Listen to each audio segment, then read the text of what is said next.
So what actually happened to Flight 828?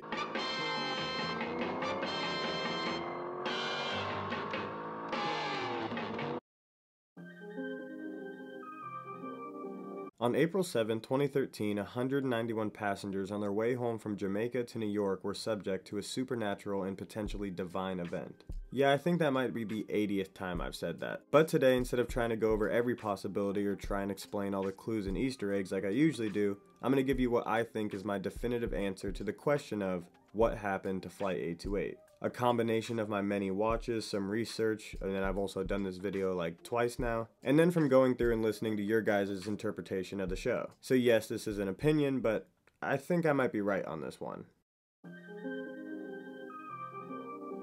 After the passengers took off from Jamaica in 2013, what should have been only a 4-hour flight turned into 4 seasons of absolute craziness. While landing and getting confusing orders from air control, they were met by a fleet of government officials and police awaiting their arrival. See, to them that flight was only 4 hours, but when they took off, their plane disappeared without a trace until its current return 5.5 years later, placing them in 2018. During that 5-year hiatus, all of their friends and family grieved, accepted, and attempted to move on from their death, while the US government, and then we find out later a couple other countries, they tried to investigate what seemed to be the very first supernatural event with in-your-face evidence. But soon after the miraculous return, this is where we start figuring out the truth through Collings, Sapphire, and then the Glow. No, I'm not going to go over each of these components again, at least not for this video, and I have before, but what they proved was that this event was due to divine intervention. The divine is real and is interacting with the passengers and others connected, and then a heaven-like energy or dimension exists outside of the known universe.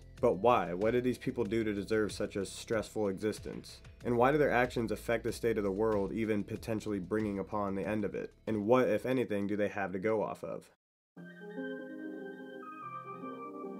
Not only does the show kind of flat out say this, but I've seen many people chalk this up to Noah's Ark Part 2 in the simplest terms. A lot of the events in the show are an allegory, I think that's the right term for this, for the story of Noah's Ark and the devastating flood. The plane represents the Ark, instead of a flood it's volcanoes, and then Ben and Mick represent Noah, the co-captains of the ship. They even come in contact with a piece of Noah's Ark in Season 3. If we look at the biblical story, and I have asked a few of my more religious family members and friends, God didn't bring upon the flood necessarily, it was more of a result of the outcome of his creation sinning and the results of their sins. And then he warns Noah, with a calling, to build the ark and then do all that other stuff, you know. So for the show, you could say this was another breaking point for God, where he thinks after he restarted Earth with Noah, some thousands of years later, humans did the exact same thing and are living in a world of sin. Maybe God's like, I really gotta show them this time, here's a bunch of volcanoes as I light the world on fire instead of a flood, because y'all didn't learn after the first apocalypse. So if Ben and Mick are Noah in this equation, or you could say all the passengers are because everyone is getting callings from the Glow, aka warnings from God, this is where the parallels start to deviate. Season 4 Part 2 comes in with a new biblical parallel as we start to get an allegory for the story of Moses freeing the slaves from Egypt. As all the passengers are locked in the 828 detention center, plagues directly from the story of Egypt start to plague the facility. Locusts, water and blood, all that jazz. And in the Bible, these were sent by God as Moses freed all the Israelite slaves from Egypt. Moses, being the messenger of God, was told, through a calling, after standing on a plate of sapphire, the way of living through the 10 Commandments, pretty much God's way of life. I feel like that's a good way to describe what the 10 Commandments are. But I think this allegory is more what the show is about, because then the Noah's Ark comparisons end once we see the finale of the show. They didn't fly off into the sky and come back down to Earth to repopulate it and restart. And then where's the animals?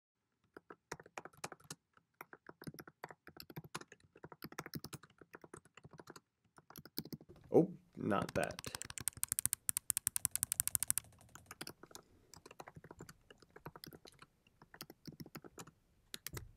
So the last component I'm adding to my equation, so far we got Noah's Ark plus Moses, aka the Christian Bible, is Egyptian religion. We already have the connection with Moses and Egypt, but before we ever really got confirmation of any Christian god, in the show I mean, I gotta be careful how I word this, they were following the papyrus depicting the Egyptian goddess Ma'at. You know, the scale and the feather and the heart, you remember. So that was literally like the first religion we were following. And I have to bring this to the equation because of the heightened purpose it served at the end of the show. In order to pass the ultimate test, you have to lighten your heart with forgiveness. And this is the essence of Ma'at. But I think it's all one and the same, or should I say, I can't believe I'm doing this. This is so cheesy.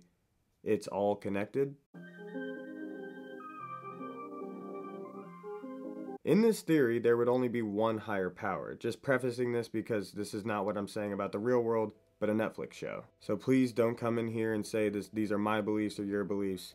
I'm just saying, for the sake of this argument, for the sake of this theory, in Manifest, there is only one higher power. But honestly, this is what I think the show is hinting at with the mantra being it's all connected. Yes, it means the passengers, Alzuris, the callings, the main elements of the show, but when it comes to religion, which we found out is the foundation of the answer to the main question, I think the phrase it's all connected refers to all religions, all gods, come from one singular higher power. They're all connected, they're just interpreted in different ways. So I think in the universe of Manifest, anything religious, spiritual, and supernatural comes from the one higher power that they refer to as the glow or the divine, but I'm just going to say the divine. The divine created Earth and the living things on it, and then in similar way to the Adam and Eve story, humans sinned once they were given free will. After the Earth became populated enough to have multiple cultures, each of them in their own ways connected with and created an idea of the divine and followed that, all stemming under the same basic biological principles and whatever they came up with pre-prophets, I guess. But of course, from day one, they continued to sin, which resulted in punishment in the form of natural disasters and plagues. So now, in this point in history, people believe in some higher power because they had no explanation for the things that happened to them, and over time, through the form of callings, the divine reached out and tried to warn them of what will happen if they just keep continuing to sin. This is where we get people like Noah and Moses, and where we get things like the Ten Commandments, which gives people a blueprint to follow. But the divine knew that just connecting through Sapphire and voices in their head wasn't enough. So after that flood with Noah, that was kinda like the restart. The divine took a piece of itself to take down to earth in the form of different prophets, for example Jesus, to instill the way of the divine into all humans. Not everyone liked that, but enough people did, and around this time all cultures had their own forms of the Bible or the Quran or whatever religious text they followed. And most people at this time, if not all people, are religious or spiritual enough to where they believe in a higher power. So as time went on, the message of the divine continued to be misconstrued and manipulated as religions not only went against each other I'm not even going to try to restart that sentence. The word I'm looking for is ideologically. Did I say that right? They went against each other ideologically, and then they started to literally go to war over their difference in religions, or the idea of the divine's message. For 2,000 plus years, the Earth did this, and this is where we get the events of Manifest. From the show, we know that Alzuris, his men, Griffin, Zeke, Jason, his crew, and then the 828 passengers were all warned through the form of callings by the divine. But this time, I think the divine was trying something new, the last-ditched effort per se. Instead of just showing you or telling you, it's gonna take you there. Not only will you see what death is like, if you don't pass this test, I'm torching this whole motherfucker down.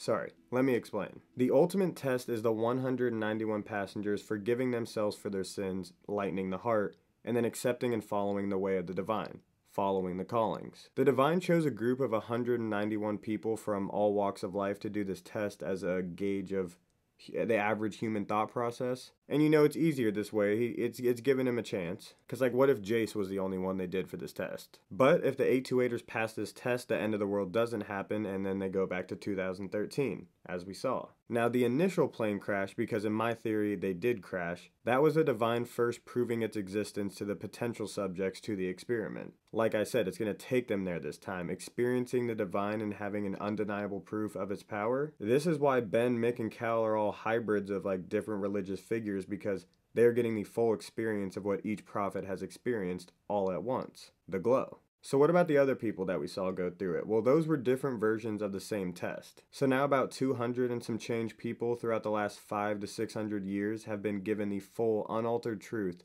and now need to spread that message. But we know how that's worked out before. So I don't think Ben is going to become Jesus or anything. I just think the divine will continue to prove its existence by putting different groups of people through this same test, showing them the other side until every single person in the world is enlightened. They've seen the light. The events of Manifest happened outside of the regular timeline, the one they return to in the finale. So the divine can continue to put people through these tests outside of the known universe and send people back from the glow whenever they want, which honestly opens up room for spin-offs or anthology series where the divine continues its work across the world. But no, we're saving that for another video. First, please let me know if my theory makes sense and if you agree with it or disagree, but more importantly, give me your definitive theory on what happened to Flight 828. If you are okay with me putting it in the video where I talk about subscriber theories, please comment it under this video. But other than that, I just want to get straight to the point with this one. This theory or this answer really has just been 4 seasons in the making, and I don't think I would have ever guessed this until maybe season 3 at the very earliest. Looking back at my initial theories and some of your guys's too, I didn't find one that was as similar to this one. But I feel like if I were to go back and watch Manifest over again, the answers would be more visible. I mean, at the end of the day, it's always all been connected.